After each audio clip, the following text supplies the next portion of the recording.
Welcome to Warframe, where we have a handful of selective activity or interactions within the game, like fishing, animal rescuing, romance, or in other words, D&D or F&F for Fables and Frontiers within the PC group chat, and Mesa's Peacemakers. Wait a minute, what did I write that?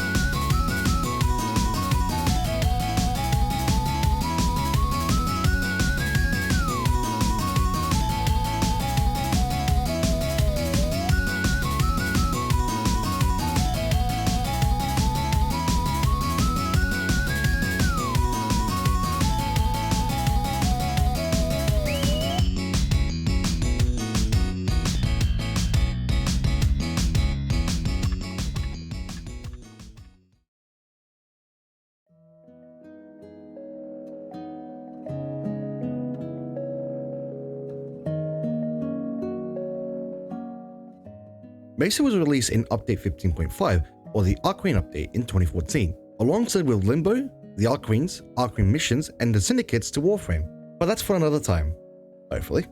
Mesa at the time was well received by the community, despite being the other one out, seeing as the game is about space ninjas, and not a gunslinger from the hit game called Juarez. But the community didn't care, because Mesa looked badass and did quite the damage. But what about her abilities? For the most part, not much of a major change. Like, Ballistic Battery was a stop and cast ability compared to the current version where it's a one-hand cast ability. Shooting Gallery and Shatter Shield isn't any different compared to today, so not much to say there.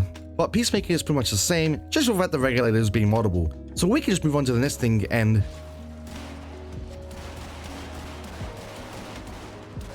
Something tells me that DE didn't think that through, huh? So if you didn't quite catch what just happened, Mesa at the time was the definition of aimbotting. Or in other words, players would just spam left click or right trigger regardless of where the enemies are coming from. Well, that was until 2015 where DE gave Mesa's Peacemaker a hardline side check in Update 17.5 or the Echoes of the Sentient update, by giving her a reticle or a focus ring, which is the current version to this day. But in 2018, Mesa and 5 other selected Warframes were given the opportunity to mod their exalted weapons in the Sacrifice update or Update 23. Which not only was Mesa already dealing quite a bit of damage in the first place, but thanks to this change, now Mesa would be doing more damage than she could ever pull off. Then came the Arcane changes in the 1989 update or Update 38.5, which for most of us already knew that this change would make Mesa a lot stronger.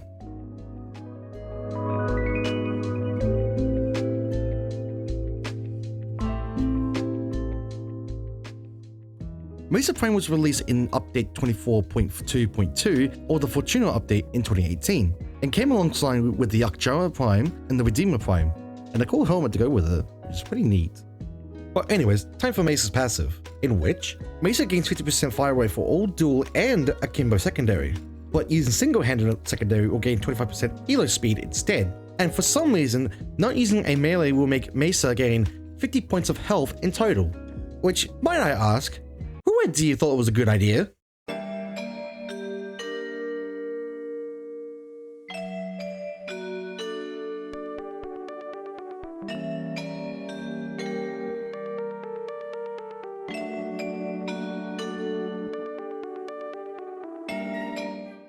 Starting with Mesa's first ability, that being Ballistic Battery.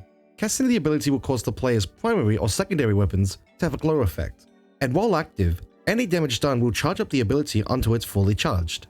And once charged, the player must use the ability again, in which it will add the total damage from Ballistic Battery into the player's next shot, whether it's from the primary or secondary, and that players can see a UI indicator to show when the ability is fully charged. But the total damage is capped at 5000 damage from base strength, though players can increase the total cap with more strength added. Overall, it's a niche and okay ability, like it's great for low to mid-level missions, but using certain methods or builds that focus around Ballistic Battery can make the ability more reliable on Steel Path, and be able to do massive damage if done right. And that's when Ballistic Bullseye comes in. All it does is it adds a 50% critical final damage to the ability, but using weapons like the Cedar Prime can do stupid amount of damage.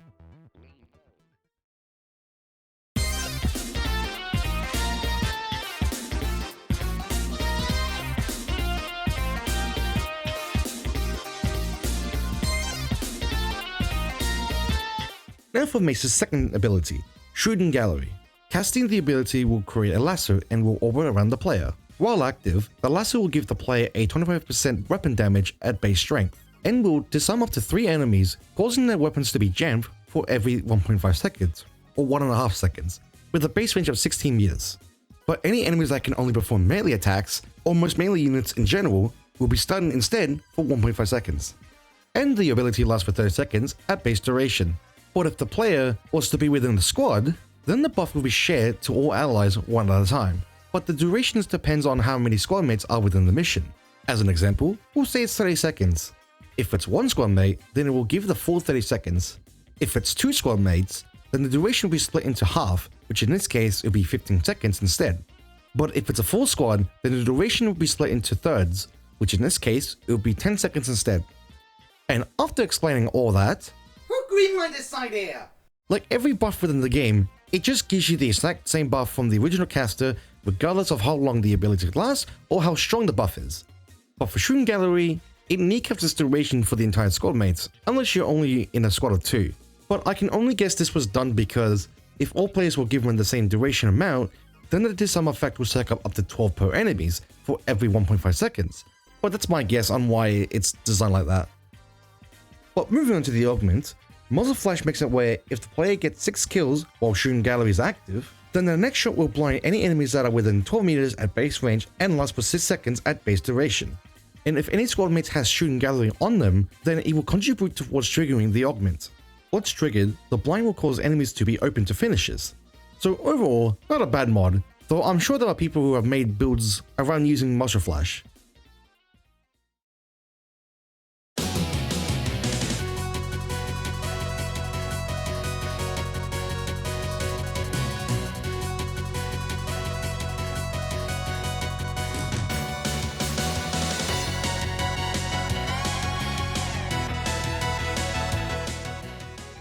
Now we come to Mesa's third ability, Shatter Shield.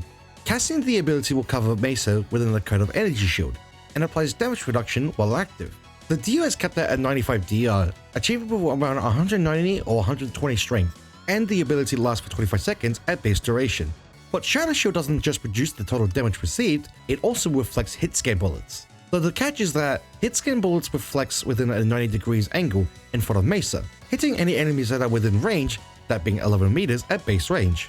Though while it can deflect projectiles like rockets and grenades, it will be randomly redirected instead, regardless if it hits any enemies within range, or it hits an obstacle, or even walls, if within a tight corridor, and reflects up to 45 degrees instead of 90 degrees, but the players can still take full damage from melees and AoE attacks like explosions. Now here's the thing, Shatter Shield is great for non-steel pad missions or low to mid level content, making Mesa be able to take incoming damage, but in steel pad for higher level content, it's like getting dropkicked by a cloaker from Payday 2. Okay, so we got the 2 civilians here, let's go. What the fuck? Where are these cloakers coming from? Fucking bullshit. Staggering Shield just makes it where the enemy now becomes staggered when deflected. But it's only 50% at base strength, but players can gain 100% stagger with 200% strength, and also guarantees to block impact damage, because why not, I guess. Now, not to say this augment is bad, it can improve Mesa's survivability. It's more so that it takes a mod slot when you could be using another mods that Mesa really wants or needs over Staggering Shield, but I could be wrong and it's actually a must-have augment.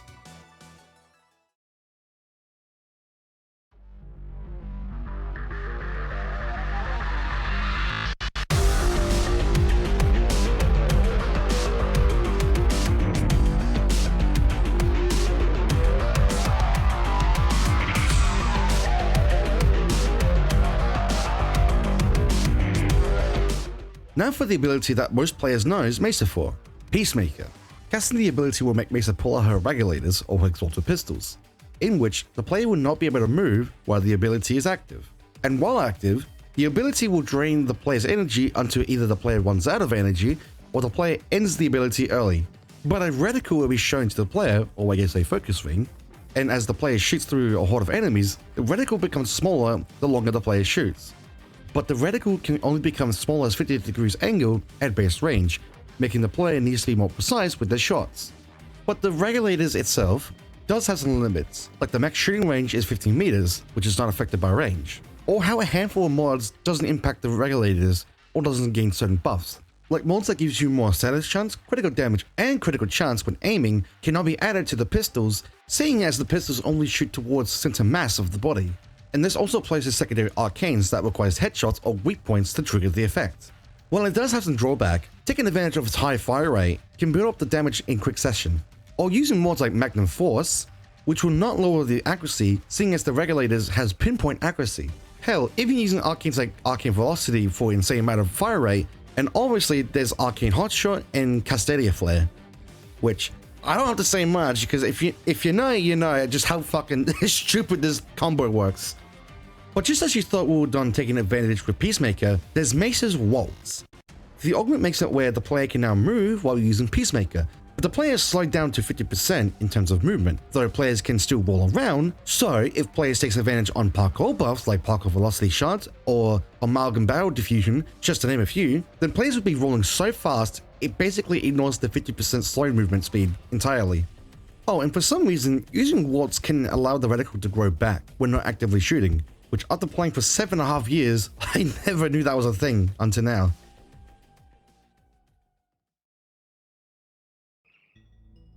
Okay, time for the build showcase. So starting with the shards as always, I'm using 2 equilibrium shards for the purpose that is. I've got 1 casting speed shard, and then I got 2 parkour velocity, which just helps with using Mesa's Waltz and just moving around pretty quickly when using Peacemaker. And this is the build I'm using for my Mesa, but I just want to point out is I don't have like the same amount of builds I had back with my Loki video, because I was trying to think what I could do, but I couldn't think much. I know this is the Bullseye build, which is where you use this and you use Zada Whisper, or you have the ability from Noko's Sassoon. You could do that, but I mean, that's pretty much done. Like, I'm pretty sure I feel like most people know that build, or like that kind of like play style, but I didn't want to shut it off. I mean, like, it's there, but it's not for me. But there's also this, it's not for me too. I mean, you can get it working with this, obviously with the Cedar Prime and or like the Kuba Bomber, but it's not for me. Which is I'm sticking to this. But anyways, just to point out is I'm using Archon Stretch and Augur Reach. You don't have to use Archon Stretch, you can use normal strength for cost efficiency, but I just have it there because my Nautilus does electricity damage. Or just in case as long as your companion does electricity damage, it'll trigger the augment, the mod. So there's that. But also the reason I have that much range is not because of Shooting Gallery. Even though it's good, because then that way it covers, well not, it disarms more enemies when you're in a mission, but mainly because of Peacemaker. Now, like before, at base range, it's 15 degrees, or the viewpoint is at 15 degrees, which with just enough range like I have now, it sort of like expands the reticle to where it's not just as small, where you have to be more precise with your shots. So you can sort of like get away with it. But I mean, then there's Mesa Shards where it can like re-expand the reticle. But there's that. A few things, actually, the other thing to notice is I'm using Archon Vitality.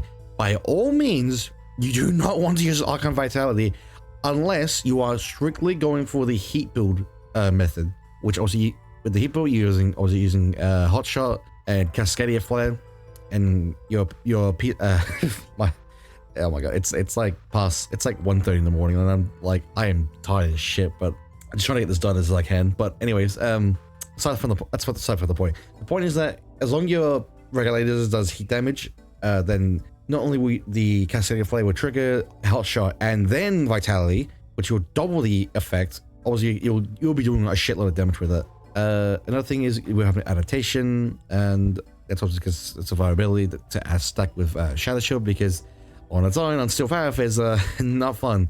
We also have Potion Intensify. This is just for Mesa's Peacemaker.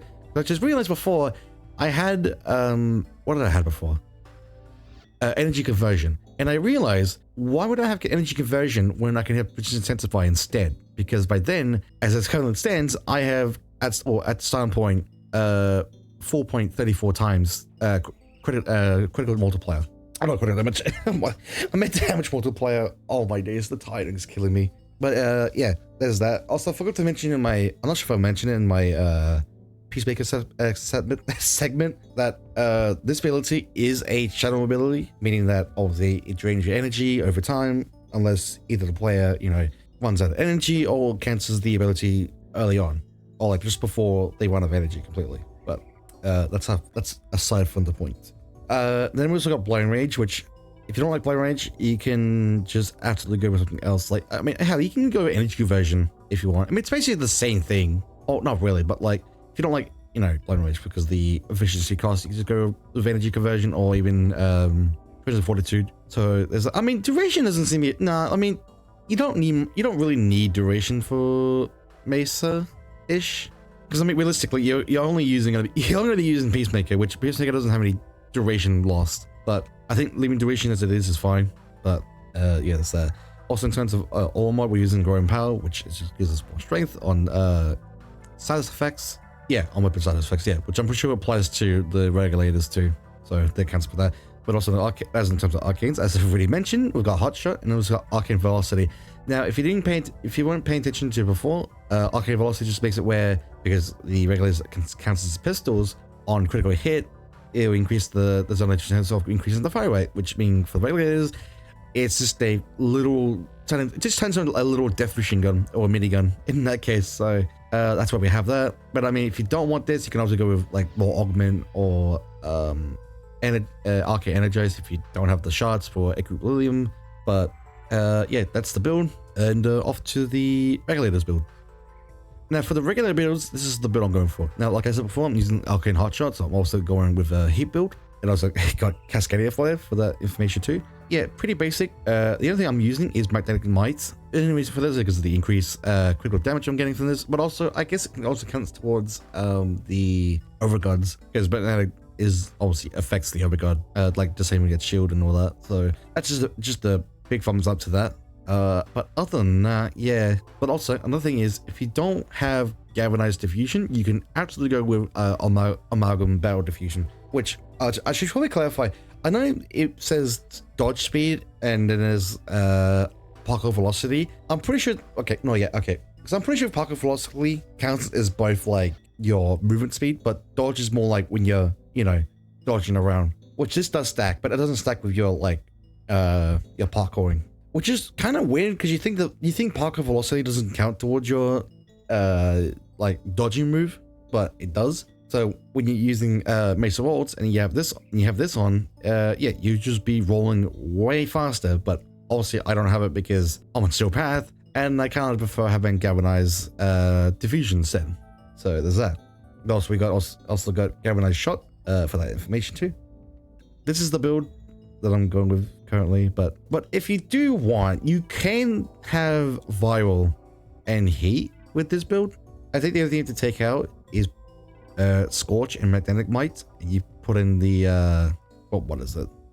Yeah, you put Pistol Persistence and then Frostbite, and you get viral with that. But I think because using Archon Vitality and then Flare and then Hotshot increases the heat as much, which you obviously want. All I'm saying is you want more heat as much as you humanly can to like get the full effect, and that's, yeah, pretty much. I mean, it's actually, if you're insane enough, you could go with Construction Voltage, which, yeah, sure, the mortar shell would work, but the problem is you're not getting the reload speed because you don't really reload your regulators. So like I don't think it will work. But the thing is, it's on electricity stats, so if you build a full-on electricity regulator build, it can work, but it ignores the reload speed. Other than that, I'm not sure. What's this? Oh, okay, never mind. But yeah, other than that, I mean, there's not much you can use really. I mean, you could make it a cold build with this, I guess, with secondary chivalry or shiver.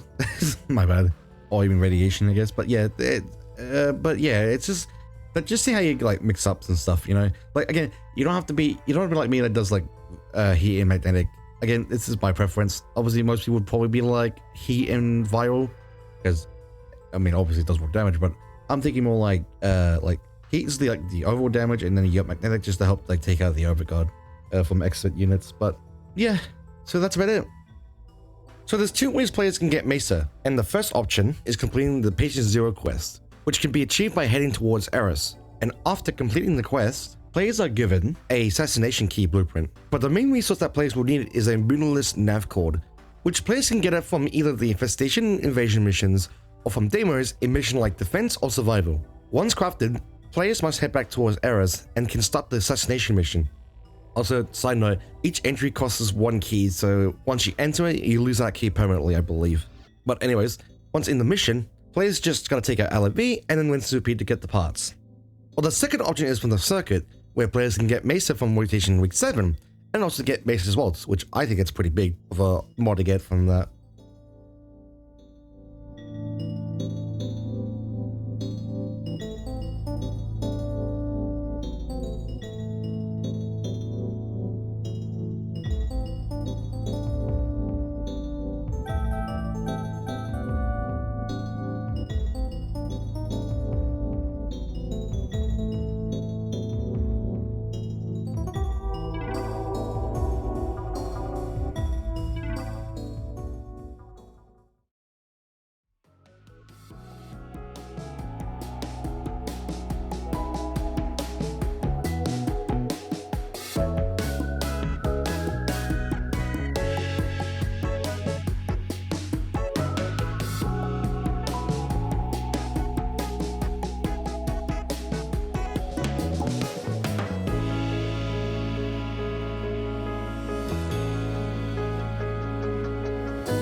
Holy Jesus Christ. Come on, AI, shoot them! Shoot them, Come on, Aeon, please! drive! It's not even drive! Oh no! He's trying to be away! Oh no! Oh no! No! What the fuck? Take it right, please. I know what he's doing, man. Get the hell out of here! Bro, I got fucking sabotaged. Jesus Christ!